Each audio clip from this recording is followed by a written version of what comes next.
Are you a wedding planner looking to book your first or your next client?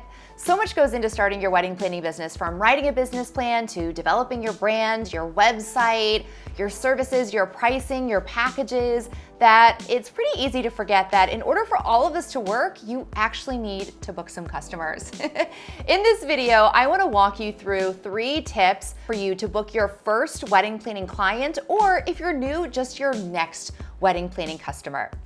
Hi, I'm Candice Coppola. I'm your business BFF over here on YouTube. I'm a business coach for wedding planners and wedding pros. I'm a former wedding planner and designer. Back in 2019, I sold my planning business after 12 years of planning luxury weddings so that I could support you in growing your wedding planning business. So I happen to think that I know a thing or two about how to attract clients and how to book clients in your wedding planning business.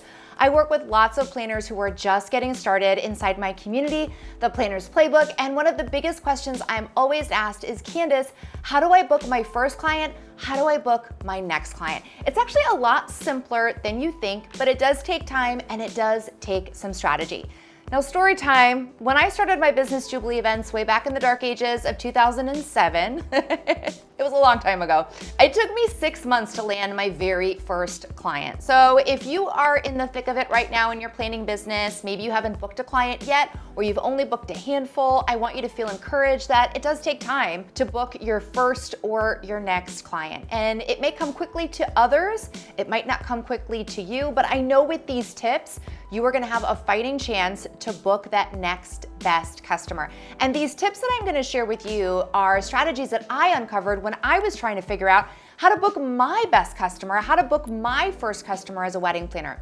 Like I mentioned, it took me 6 months to land that first client, and in that 6 months, I was pretty desperate, but there were 3 things that I did that landed me my first customer, and I know that they're gonna land you yours. The first thing that I want you to do in order to book your first or your next customer in your wedding planning business is to start networking with your local vendors. If you haven't already started to reach out to people in the wedding industry in your area, now is the time. Listen, I know when you start your business, you're head down, focusing on you, and it could be intimidating for some of us to step out there and to introduce ourselves, to email a vendor we might follow, or even to approach somebody at a networking event. I totally get it. But in order for your wedding planning business to grow, you need to put yourself out there.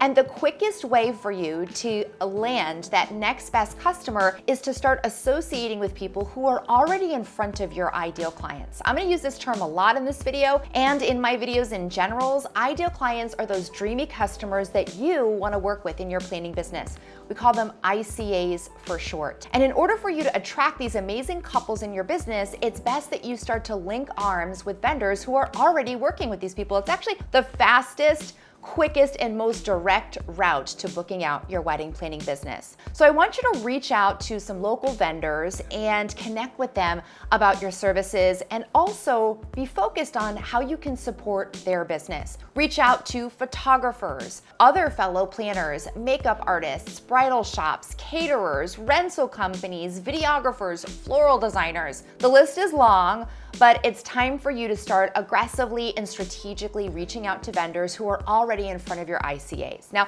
here's a little tip for you when reaching out to vendors. It's not about what they can do for you, but it's about what you can do for them. So I want you to approach this from the perspective of, how can I help this photographer? How can I help this caterer or this bridal store? What is it that I have to offer that would be of value to them, that could help them in their business, make more money, save time, get exposure? The list is long on that too. When we network and we approach relationships, not from what people can do for us, but more about what we can do for other people, you're gonna find that the folks that you reach out to take notice of you and feel appreciated by you, and actually respond to your emails, your phone calls, your texts, and your DMs, because they're thinking, what's in it for me? Wedding planners are a dime a dozen these days, so what's so special about this woman, this man? What's so special about this person that I should really pay attention to them? And when you can approach relationships by, here's what I can do for you, that usually gets people to stand up and listen. Now, there's another thing you need to know about the wedding industry, and it is a relationship-driven industry. So the more that you can double down on your relationships with vendors, the more that you can prioritize this in your planning business, the more successful you're gonna be. So my first tip for you to book your very first client or your next client is to start networking with vendors who are already in front of the customers that you want to attract. Now, the second tip I have for you is similar, and it's to start networking with venues. One of the first decisions a couple makes about their wedding is where it's going to be held, the venue, whether it's reception, ceremony, or both. And once they're able to select that location, they have a date, and then they can start the planning process. And this might be the stage in which they start looking for a wedding planner like you. Now, a venue can tell you so much about a couple, how much money they have, the style of wedding that they're having. So linking arms with venues in your area where your ideal client is attracted to those venues is gonna help you get in front of those couples. What I want you to do is prioritize the venues in the budget brackets that you want to serve with the aesthetic, the style, the theme that you want to serve, and start connecting with those venues, whether it's the venue manager, owner, or a salesperson on the floor at the venue. Reach out, introduce yourself, and schedule some tours of these venues if you haven't toured it already. A tour is going to give you a greater understanding of the space. It's also going to create dialogue with somebody on the ground there, like a salesperson, where you can begin to develop a relationship. You can ask questions, get to know each other a little bit, and you can also pitch your services to the venue coordinator or the venue owner. It's a great opportunity to meet people in person, and I highly recommend that you get together with venues and vendors in person whenever you can. So my next tip is to connect with venues where your ideal client is getting married, and by doing that, you can slowly make progress in getting on their preferred vendor list. And if they have a couple come in who has booked a wedding and that couple needs more support and could really benefit from a planner and a designer like you, they're gonna be more apt to recommend you because you've shown an interest in their venue, you've come and done a tour, you've followed up, you've created a connection, and you're gonna be top of mind. Now, the final tip I have for you so that you can book your next or your very first client in your wedding business is to market where your customers are hanging out.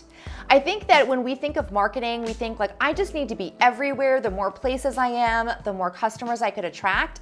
And while I understand the bigger the net, the more fish you might catch, you want to be a bit strategic about where you focus your time and your efforts. Because listen, you are probably short on time and you don't have a lot of money to spend when you're starting a wedding planning business. You want to try to keep your expenses as low as possible when it comes to advertising. So I want you to get strategic about where you're marketing your business, and I want you to think, where are my ideal clients hanging out?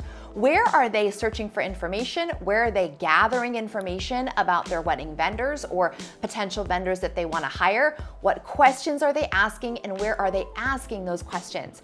And also, where do they turn to for inspiration and information that relates like locally to their wedding? So, how to plan a wedding in Dallas or best wedding vendors in Dallas. How are they getting that information? What you're gonna find is that they're looking in a few very specific places where I want you to start focusing your efforts. Place number one is Google. Your customers are using Google. Even the richest of the rich clients, while word of mouth referrals are really big for them, they're also searching on Google. They're human too, and they use Google like every other person on earth to find what they need.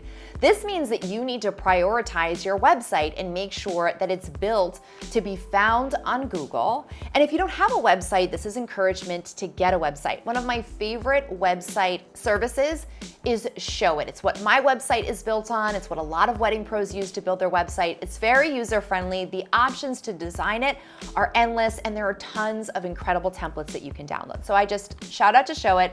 Little side note, love Showit, but you want to prioritize your website so that it can be easily found on Google. So outside of your main website, you also want to think about blogging for your planning business.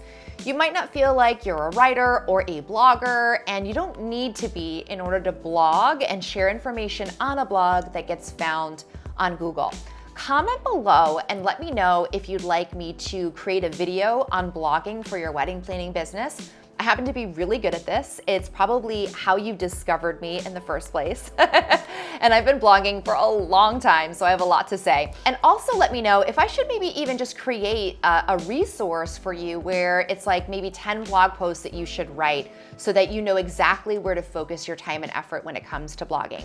But really, your clients are searching for you, and I want you to make sure that you're prioritizing SEO, search engine optimization, and your website so that people can find you using Google. Another place where your client is searching for inspiration and information is Pinterest. Pinterest is a visual search engine, and it is primarily where most couples plan their wedding. They either go to Pinterest for inspiration locally for their wedding venue, to get ideas for everything from centerpieces to invitations to their bridesmaid or groomsmen gifts. And I want you to be on Pinterest. It's a powerful, powerful search engine.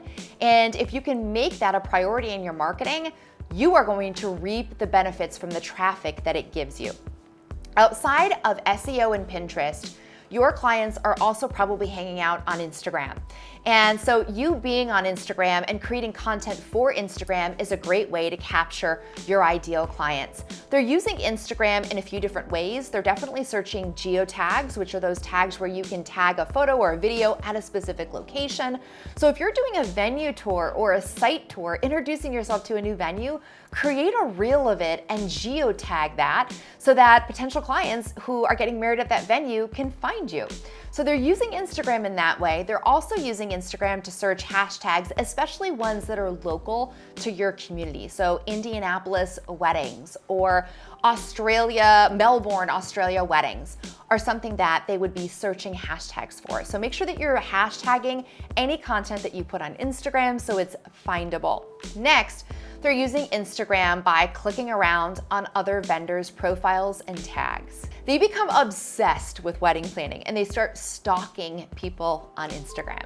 If you are newly married and you're starting your planning business because you loved planning so much, I can guarantee you probably did the same thing. You probably stalked your vendors, and you also probably stalked vendors that you maybe wish you could have afforded to hire or that you wanted to hire but who were booked. They're doing the same thing as you. So they're stalking geotags, they're stalking hashtags, but they're also stalking vendors. And they're clicking through the credits on an image or the people who've been tagged in an image, and they're tapping through and they're going to find another vendor. They're going and searching around. So this is a great opportunity for you on Instagram to start collaborating with people and creating posts that can be cross-referenced between you and other vendors. It's gonna help you get found by mutual ideal clients. So those are just a couple of tips on how you can focus your efforts in your marketing where your customer's hanging out. Now, one thing that you can do is a little research, and any of the inquiries who've inquired with you so far, maybe they've decided to go in a different direction, but if you do have some inquiries, make sure that you start asking them where they're finding you or where they're getting information for the vendors that they're hiring. Like, where are they searching? What are they using? What tools are they using? Are they talking to people? How are they finding their vendors? And their answer can give you a better understanding of where you want to be. So those are the 3 tips I have for you today. Let's just recap really quickly. First, I want you to start networking with vendors in your area. Stop being shy. You need to get out there and start talking about your business, because if you're not gonna talk about it, girl, nobody's gonna talk about it, okay? So you need to get out there and start talking about your business and introducing yourself to other vendors. Next, I want you to connect with venues that you would love to work at. Venues where your dream weddings would be planned by you. And introduce yourself, schedule a tour, get to know the venue coordinator, the manager, the owner, and see if you can't develop a relationship. You wanna be top of mind. So when a customer comes along and they're like, oh my God, you need to hire Candice, she is the best, you get that referral. And finally, I want you to focus your marketing efforts on where your customers are hanging out. And I've given you a couple of examples: SEO, Pinterest, and Instagram. All right, let me know what you think below. Definitely let me know if you'd like to see that blogging video and a resource for you, a free resource on blog posts that you should be creating as a wedding planner.